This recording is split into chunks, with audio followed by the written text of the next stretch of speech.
എല്ലാവർക്കും ET മലയാളത്തിലേക്ക് സ്വാഗതം. ഗോൾഡ് ETF കൈവശമുള്ളവർ ഇന്ന് അല്പം ആശങ്കയിലാണ്. ഇന്ന് മാർച്ച് 18, 2026 വിപണി ക്ലോസ് ചെയ്യുമ്പോൾ ETFകളിൽ ഏകദേശം 4% ഇടിവാണ് നമ്മൾ കാണുന്നത്. എന്തുകൊണ്ടാണ് ഫിസിക്കൽ ഗോൾഡിനേക്കാൾ വേഗത്തിൽ ETFകൾ ഇടിയുന്നത്? സത്യം പറഞ്ഞാൽ ഇവിടെയാണ് വിപണിയുടെ ഒരു സൈക്കോളജി ഇരിക്കുന്നത്. നമ്മൾ എല്ലാവരും ഇന്ന് ഉറ്റുനോക്കുന്നത് അമേരിക്കൻ ഫെഡറൽ റിസർവിനെയാണ്. പലിശ നിരക്കുകളിൽ അവർ എന്ത് തീരുമാനം എടുക്കും എന്നതിനെ ആശ്രയിച്ചിരിക്കും ഇനിയുള്ള നീക്കങ്ങൾ.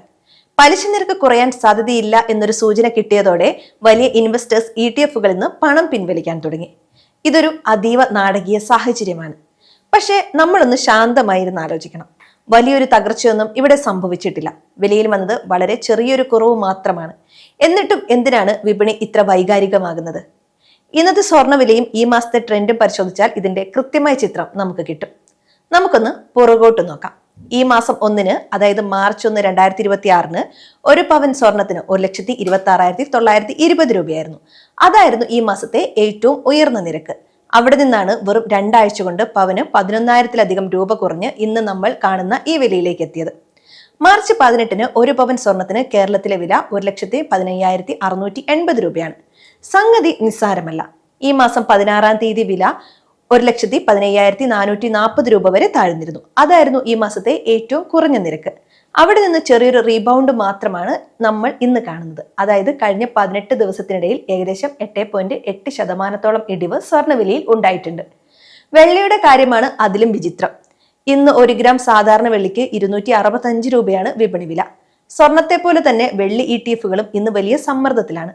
വെള്ളിയുടെ വിലയിൽ ഈ മാസം ഉണ്ടായ ചാഞ്ചാട്ടം നിക്ഷേപകരെ ശരിക്കും വട്ടം കറക്കുന്നുണ്ട് എന്ന് വേണം പറയാൻ. എന്തുകൊണ്ടാണ് ETF-കൾ ഇത്ര പെട്ടെന്ന് പ്രതികരിക്കുന്നത്? ലിക്വിഡിറ്റി തന്നെയാണ് പ്രധാന കാരണം. ആഗോള വിപണിയിലെ ചെറിയ ചലനങ്ങൾ പോലും ETF വിലയിൽ സെക്കൻഡുകൾക്കുള്ളിൽ പ്രതിഫലിക്കും. ക്രൂഡ് ഓയിൽ വില വർദ്ധിക്കുന്നത് ഇൻഫ്ലേഷൻ, അതായത് വിലക്കയറ്റം കൂട്ടാൻ സാധ്യതയുണ്ട്. ഇൻഫ്ലേഷൻ കൂടിയാൽ ബാങ്കുകൾ പലിശ കുറയ്ക്കില്ല. പലിശ കുറഞ്ഞില്ലെങ്കിൽ സ്വർണത്തിന്റെ ആകർഷണീയത അല്പം കുറയും. ഇത് വലിയ ഫണ്ടുകൾ സ്വർണത്തിൽ നിന്ന് പണം പിൻവലിക്കാൻ കാരണമാകുന്നു. ഇതിനെയാണ് നമ്മൾ പ്രോഫിറ്റ് ബുക്കിംഗ് എന്ന് വിളിക്കുന്നത്.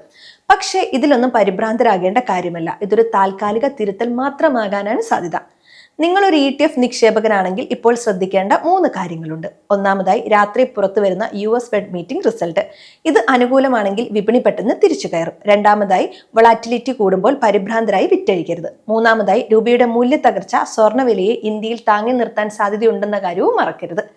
ഇന്നത്തെ മറ്റു നിരക്കുകൾ കൂടി ഒന്ന് നോക്കാം. 22 ക്യാരറ്റ് സ്വർണം ഗ്രാമിന് 14,460 രൂപ, 18 ക്യാരറ്റ് സ്വർണം ഗ്രാമിന് 11,940 രൂപ, വെള്ളി ഗ്രാമിന് 265 രൂപ.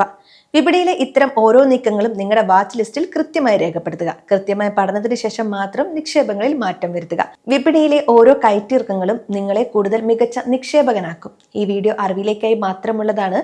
നിക്ഷേപ തീരുമാനങ്ങൾ എടുക്കുന്നതിന് മുമ്പ് ഒരു സെബി രജിസ്ട്രേഡ് അഡ്വൈസറുമായി സംസാരിക്കുക. നന്ദി.